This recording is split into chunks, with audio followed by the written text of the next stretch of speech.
Podvedomie nemá zmysel pre humor a ľudia často žartujú o nešťastných zážitkoch. Napríklad, žena, ktorá mala veľa peňazí, neustále žartovala o pripravovaní sa do chudobinca.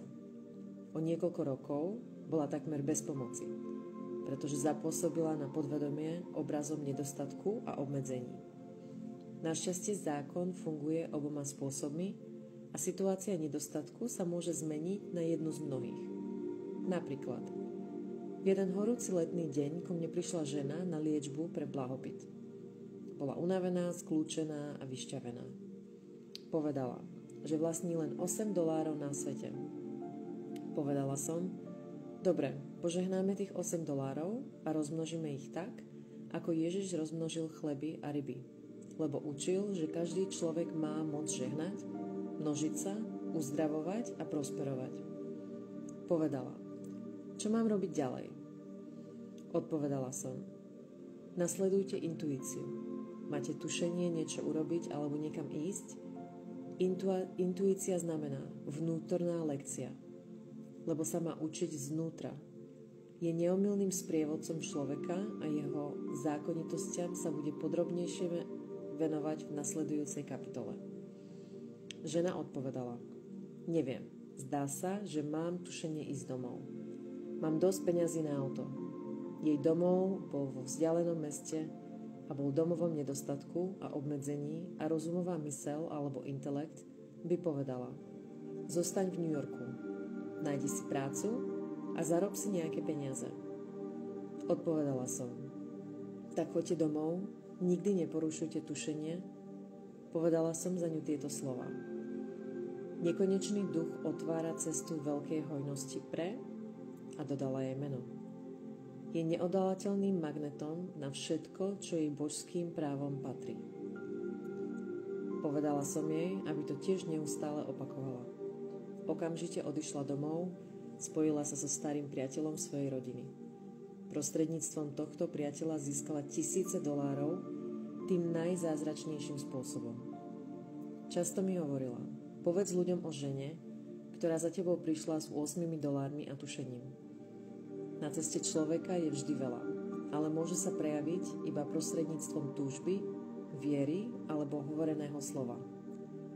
Ježiš jasne ukázal, že prvý krok musí urobiť človek. Proste a bude vám dané. Hľadajte a nájdete.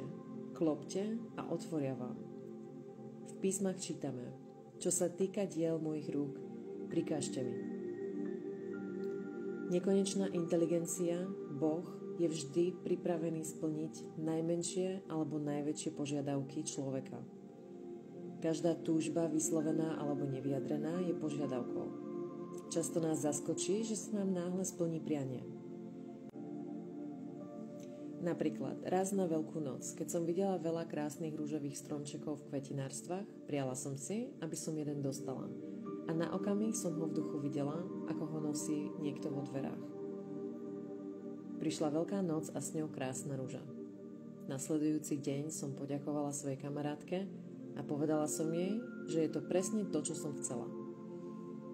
Odpovedala, ja som ti neposlala rúžový stromček, ja som ti poslala lalie. Niekto si pomýlil objednávku a poslal mi rúžový strom, jednoducho preto, že som začala zákonom v praxi a musela som mať rúžový strom. Nič nestojí medzi človekom a jeho najvyššími ideálmi a každou túžbou jeho srdca, ale pochybnosti a strach. Keď si človek môže prijať bez obáv, každá túžba sa okamžite splní. V nasledujúcej kapitole podrobnejšie vysvetlím vedecký dôvod. Strach musí byť vymazaný z vedomia. Je to jediný nepriateľ človeka. Strach z nedostatku, strach zo zlyhania, strach z choroby, strach zo straty a pocitov neistoty v nejakej rovine.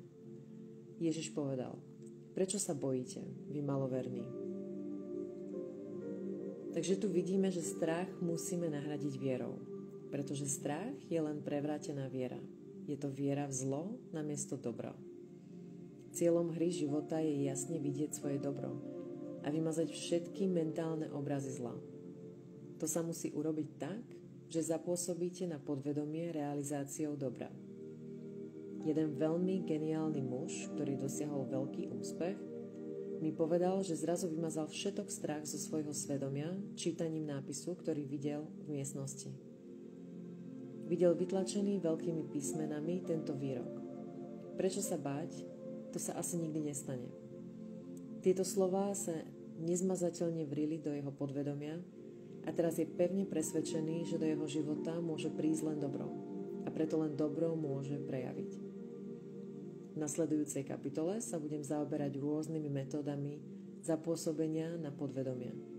Je to verný služobník človeka, ale človek si musí dávať pozor, aby mu dal správne príkazy. Človek má vždy po svojom boku tichého poslucháča, svoje podvedomie. Každá myšlienka, každé slovo je na ňom zapôsobené a prevedené do úžasných detailov. Je to ako keď spevák robí záznam na citlivom disku fonografickej platne. Registruje sa každá nota a tón spevákovho hlasu. Ak zakašle alebo zaváha, zaznamená sa to tiež. Prelomme teda všetky staré záznamy v podvedomí, záznamy našich životov, ktoré si nechceme uchovávať a urobme si nové a krásne. Vyslovte tieto slová nahlas, so silou a presvedčením. Teraz rozbíjam a búram svojim hovoreným slovom každý nepravdivý záznam vo svojom podvedomí. Vrátia sa dohromady prachu svojej pôvodnej ničoty, pretože prišli z mojej vlastnej márnosti. Teraz robím svoje dokonalé záznamy prostredníctvom Krista vo vnútri, záznamy zdravia, bohatstva, lásky a dokonalého sebavyjadrenia. Toto je námestie života. Hra je dokončená. V nasledujúcich kapitolách ukážem, ako môže človek zmeniť svoje podmienky tým, že zmení svoje slova. Každý, kto nepozná silu slova, zaostáva za dobou. Smrť a život sú moci jazyka.